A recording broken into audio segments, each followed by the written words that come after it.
अर्पण रथ को भव्य स्वागत। कटक सदर ब्लॉक अंतर्गत उराड़ी ग्राम पंचायत स्थित श्री श्री दधि बामन जीव मंदिर परिसर जय जगन्नाथ अर्पण रथ को विभिन्न साहि परिक्रमा करुवा समय हरिबोल हुड़हुड़ी पकाइबा सह गृह सम्मुख में मुरुच और चिता पकाई स्वागत करथिले। पंचायतर सरपंच इंजीनियर अभिषेक बेहेरा नेतृत्व में आयोजित कार्यक्रम में जिला परिषद सभ्या आशालता बेहेरा, समिति सभ्य सुखदेव मल्लिक, वार्ड सभ्या पंचायतर शताधिक श्रद्धालु उपस्थित रही। यह कार्यक्रम को पंचायत निर्वाही अधिकारी हेमंत दास, जीआरएस यज्ञेश्वर महांती परिचालन करते। अन्य मध्य संजय दास, प्रशांत साहू, प्रशांत पाढ़ी, प्रदीप दास, संजय स्वाई, प्रसन्न दास, बद्रीनारायण पंडा, महेंद्र बेहेरा, जतीन्द्र महाराणा, पीतवास बराड़, रवींद्र साहू प्रमुख सहयोग करते।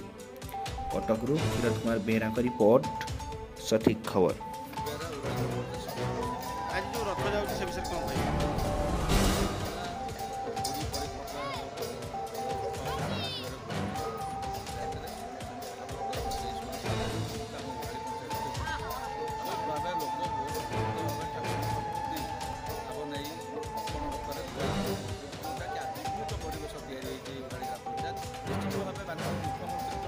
चिंताधारा घर घर चाउल गुआ कलेक्शन लोक समर्पित लतीफ दास मो माँ गजलक्ष्मी पूजा कमिटी संपादक।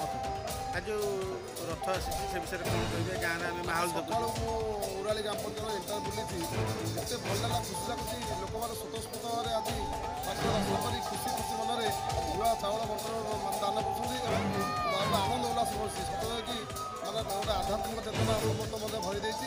आज गाँव झील और माँ मैंने हरिबोल हुड़ी पकई ये अंचल आसी गोटे आनंद उन्माद सृष्टि कर झील सुख दिगला। आज झील से ग्राम कमिटर प्रथम गाँव आरंभ समस्ते माँ मैंने प्राय शताधिक माँ मैंने धूप दीप दान कर ठाकुर को मैंने आह्वान कर गाँ परिक्रमा कर स्वतः दीप दीप और चाउल गुआ जहाँ किसी अर्घ्य दान करते ठाकुर आनंद उल्लास सृष्टि होती। आम चेष्टा करूँ आगामी 17 तारीख 18 मिसी